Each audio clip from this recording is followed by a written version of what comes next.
গান গেয়ে প্রতিবাদ জানানোই ছিল তার নেশা, সেটাকেই পেশা হিসেবে বেছে নিয়েছিলেন যুবক। কিন্তু প্রতিবাদটি স্বরাষ্ট্রের বিরুদ্ধে গেলেই তা যেন মহাবিপদ।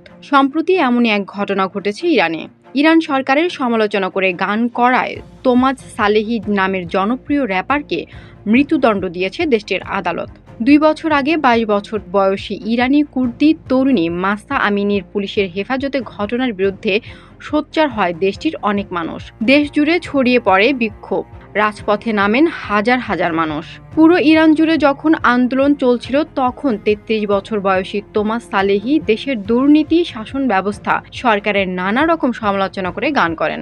এমন ঘটনায় একাধিকবার গ্রেফতারও হন তিনি। বিভিন্ন সময় তাকে হুমকিও দেওয়া হয়, কিন্তু গানে গানে সরকারের বিরুদ্ধে প্রতিবাদ করা তিনি ছাড়তে পারেননি।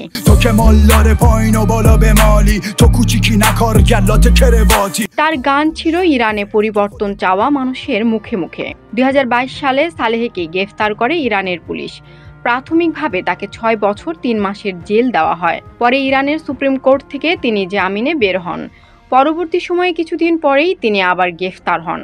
ইতিমধ্যে তোমাজ সালেহির ফাঁসির আদেশ জারি করা হয়েছে বলে জানিয়েছেন র্যাপার তোমাজ সালেহির আইনজীবী আমির রেসিয়ান। তবে এই ফাঁসি কার্যকরের ব্যাপারে তার কোনো ধারণা নেই। সালেহিকে গ্রেফতার করা ও তার শাস্তির ঘটনায় সমালোচনা করেছেন যুক্তরাষ্ট্রের র্যাপার মিক মিলার।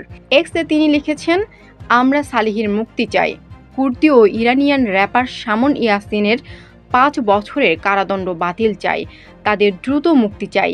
এই র্যাপারের মুক্তির পক্ষে মতামত প্রকাশ করেছেন নাজানিন বুনিয়াদি, আরিয়ান মোয়েদ, মাঝ জোবরানি সহ বেশ কিছু অভিনয় শিল্পীও। তানজিনা ইসলাম, جپی نیوز. که روی خوش داره بخر شهروند و وطن هتل نیست بنگاهه. مست قتل کن تو جاده دیه بده برج داره پدرت.